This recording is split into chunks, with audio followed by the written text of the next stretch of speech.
गोथार बाथौ साननि बयनिसिमबो खुलुमनाय थाबाय।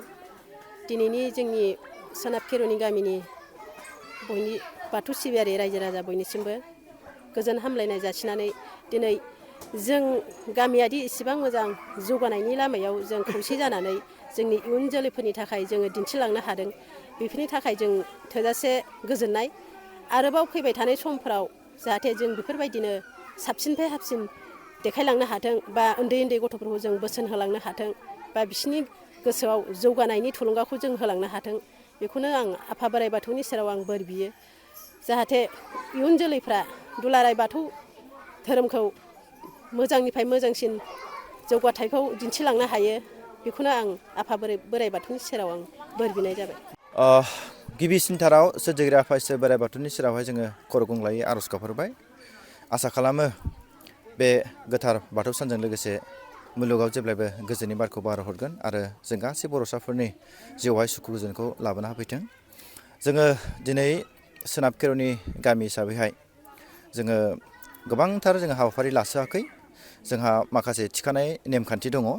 जोङो जेरैहाय जोङो गिबियावनो जोंनि बाथौ धोरोमनि गोथार फिरफिला जोङो बेखौ बिलिरखांबाय। बिनि उनाव जोंनि आजै आजौनिफ्राय जोंनि थाखानाय जि नेमखान्थि बायदियै जोंनि आगुनि जि जोंनि बे धोरोमखौ जोथोन लाबोनाय मुंख्लं जानानै लोगोसे जोंखौ खांबोनाय बाबोनाय जोंनि आबै आबौ आइ आफामोन जों बिथांमोननि मुङै जोङो गोथैसि बिबार बावबाय। आरो दायो जोङो आर'जनि हाबाफारि दं आरो आर'जनि हाबाफारिनि गेजेर जोंहा आर'जनि बोसोन बानजायनाय दङ। बिनि उनाव जोंहा देग्लाय गिबि खेबनि थाखाय जों गामि हिसाबै जोङो थान्दै जख'न्थाय लादों। बिनि उनावहाय जोङो मोनाबिलिनि 10 रिंगानिफ्राय जोंहा सावरायमेल थामहिनबा जोंहा सेमिनार दङ।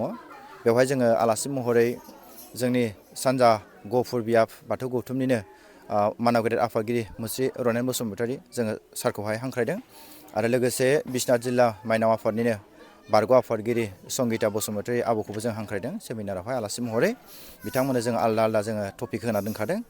बेनि उनावहाय जोङो मोनानि 10 रिंगानिफ्राय जोङो जोंनि गामिनि उन्दै उन्दै गथ'फोरनि मुङै जोङो हारिमु बिलिफां जोङो लाखिदों।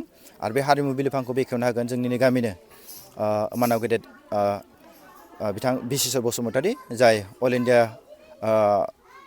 रेडिअ' इटानगरनिफ्राय बिथाङा बावैसो सिगां आजिरा मोन्दों। जों बिथांखौ बे माबायावहाय जोङो हांख्रायनाय जादों आरो बे हाबाफोरखौ बेखेवनो थाखाय।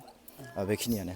औ आं सासे बाथौआरि महरैहाय बा बाथौआरि जानानै आसाम सरकारनिसिम जोंनि बे बाथौ धोरोमखौहाय बिथांमोना गनायथि होनानै आबुं सानसे बन्द' हिसाबै जि सरकारि घोषणा होदों जोङो बेखौ जोबोद गोजोननायजों लोगोसे जों सरकारनिसिम रोजा साबायखर बावलांदों। आरो जों फोथायो बेनि गेजेरजों आरोबाव जोङो बाथौआरिफ्रा जोङो जोंनि बे हाबाफारिफोरखौ मावफुंनो थाखाय बांसिन थुलुंगा मोनगोन आरो जोंनि धोरोमखौ जोङो मुलुगाव गोसारनो बांसिन जोङो खाबु मोनगोन। दिनैनि बे सिबिनाय समाव बेसेबांसो बाहागो लाफैदों? जों गामि हिसाबै जोंहा न'खरसेयाव जेसेबां सुबुंफोर दङ फ्राय फैजोबनायानो जादों। साफा सानैल' जायफोर बोराय बुरि एसे फैनो हायै अबस्थानि दङ बिथांमोनहा न' नेनाय हिसाबै जेनेबा दा थाबोदों आरो बिथांमोनहाबो दा बेलासियावहाय बाहागो लाफैगोन। आङो सासे बाथौ सिबियारि जानानै गासै बुहुमाव थानाय जोंनि बाथौआरिफोरजों लोगोसे गासै बर'साफोरनिसिम बे गोथार बाथौ साननि गाहाम हामलायनायखौ आं बयनिसिमबो जासिहरदों। लोगोसे आफा इसोर बोराइ बाथौनि सेराव आर'ज गाबदों जाहाथे जों बयनिबो गेजेरावहाय अनलायनाय खौसेथि निमाहा होलायनायनि गोहोखौ जों बयनोबो जाहाथे आफा इसोरा हरो।